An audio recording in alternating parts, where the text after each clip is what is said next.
welcome to sunny Nelspruit. Lovely Saturday morning. As you can see, I'm just making my way into the workshop. I just arrived. As I entered, there's our trailer. Frame done. Just need to do some final touches, put on the side panels. And as I walked in, there's Solar Flare 2. They're yellow and white, looking all good, but there's still a lot to do, so that's what we're here for. And over to my right, you can see Mangalisa and Boom class working on the wing, cutting in some grooves. You'll see why.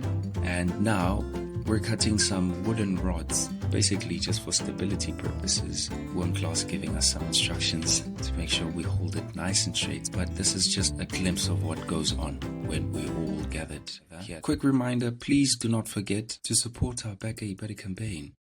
Cheers, guys.